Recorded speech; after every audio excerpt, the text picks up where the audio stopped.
Israeli officials say Syrian rebels are urging them to launch airstrikes against foreign Hezbollah militants and Iranian Shi'ite fighters backing President Bashar al-Assad's forces along the Jordanian and Israeli borders in southern Syria, according to the London-based Syrian Observatory for Human Rights.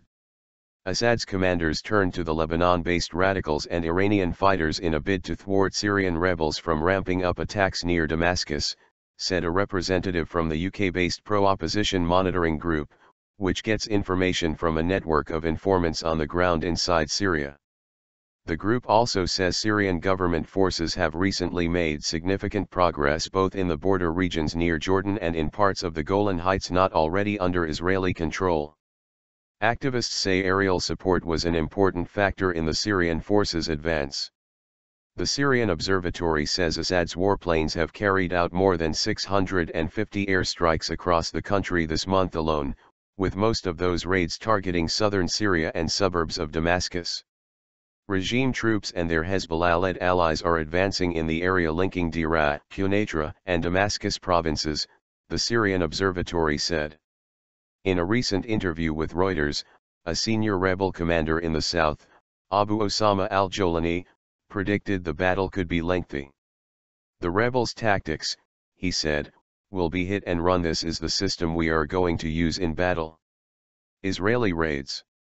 Israeli jets have attacked Hezbollah forces in Syria before, but not at the bidding of Syrian rebel commanders. They have focused their strikes on Lebanese Shia militiamen at times when Israeli commanders suspected they were transporting advanced weaponry from Syrian arsenals or from their Iranian patrons back into Lebanon for use in any future conflict with Israel. An exception was a January 18 airstrike on a convoy in the Syrian Golan Heights that killed 6 Hezbollah fighters and an Iranian general. The general, Mohammed al-Adadi, was a senior figure in Tehran's military mission supporting the Syrian government. Israeli officials said they carried out that strike because they believed Hezbollah was planning an attack on Israel. In Beirut, Hezbollah leader Hassan Nasrallah afterwards extolled the fusion of Lebanese-Iranian blood on Syrian territory. Hezbollah last fought Israel in 2006 in a 34-day war. Former Israeli government official Mendy Safadi told the Jerusalem Post last week that the Syrian opposition contacted me, and asked for me to relay a message to the Israeli Prime Minister that Israel should give Hezbollah and Iran another hard hit to stop their progress. He said Syrian government forces and their allies, Hezbollah and Iran, are using all means to seize control of territory in southern Syria that borders Israel. Syria's southern provinces are the last stronghold of moderate and Islamist insurgents battling the Assad government. They have lost much of their former territory in the north and east, either to militants from the so-called Islamic State group or to Jabhat al-Nusra, an al-Qaeda affiliate.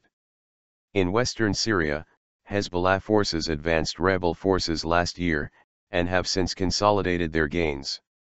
Southern provinces fighting.